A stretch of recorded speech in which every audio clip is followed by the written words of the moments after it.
Hello කොහොමද ඔයාට දිල්නෙත් bloom blogs YouTube channel එකට ඔයාලා හැමෝම ගොඩක් ආදරයෙන් පිළිගන්නවා.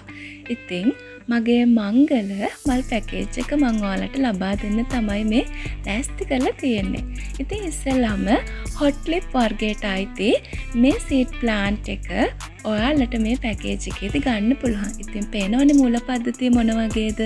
ඒ වගේම අලුත් දළු කොළ මේ හැම දෙයක්ත් එක්ක ලස්සනම මලක් තියෙන මෙන්න මේ බැංකොක් සීඩ් ප්ලාන්ට් එක මේ පැකේජ් එකේදී ඔයාට ගන්න පුළුවන්. ඊට පස්සේ මම ඔයගලන්ට දෙන්න තීරණය කරේ ලස්සනම සුදු පාට බයි කලර් වෙන මේ බැංකොක් සීඩ් ප්ලාන්ට් එක. ඉතින් මෙයත් ගොඩාක් ලොකු ගොඩාක් නිරෝගී පැලයක්. ඉතින් පේනවා ඇති එයාගේ නිරෝගීකම ඒ වගේම ශක්තිමත් මූල පද්ධතියකුත් මෙන්න මෙයාට තියෙනවා. ඊගාවට මේ පෙන්නන බැංකොක් ප්ලාන්ට් එක මෙයත් පින්ක් බර්ඩ් වර්ගයට අයිති ලස්සනම බැංකොක් සීඩ් ප්ලාන්ට් එක. ඉතින් ලස්සනම කිරි මුල් එක්ක මෙයත් ගොඩාක් නිරෝගීව ඉන්නවා. ඉතින් ඔයාලට මෙයාවත් මේ පැකේජ් එකේදී ගන්න පුළුවන්. ඊට පස්සේ මේ පෙන්නන පින්ක් කලර් සීඩ් ප්ලාන්ට් එක මං කඳ පැලයක් කට් කරලා තමයි හදාගෙන තියෙන්නේ.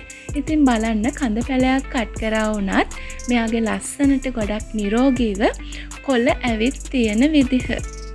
ඒ වගේම අලුතෙන් දළු කොළ එන්න පටන් අරන් ඇති ආකාරයත් ඔයාලට දකින්න පුළුවන්. ඒ වගේම මේකේ මේ තියෙන ශක්තිමත් මූල පද්ධතිය නිසා ඕනම කෙනෙක්ට ඉතාමත්ම ලේසියෙන් මෙයාව හදාගන්න පුළුවන්. ඒ වගේම මේ පෙන්නන ප්ලාන්ට් එකත් මං කඳ පැලයක් කට් කරපු පර්පල් කලර් ලස්සනම සීඩ් ප්ලාන්ට් එකක්. ඉතින් මෙයාගෙත් අමුතුම ලස්සන දම් පාටක් තියෙන. ඉතින් මෙයාගෙත් හොඳ ශක්තිමත් මූල පද්ධතියක් තියෙනවා. ඉතින් ඔයාලට පේනවා ඇති මල් එක්ක පොහොට්ටු එක ගොඩක් ලොකු නිරෝගී පැල එක මගේ මේ පළවෙනි මල් පැකේජ් එක ගන්න පුළුවන්. ඉතින් කැමති කෙනෙක් ඉන්නවනම් මට මෙන්න මේ නම්බර් එකට WhatsApp message එකක් දාන්න.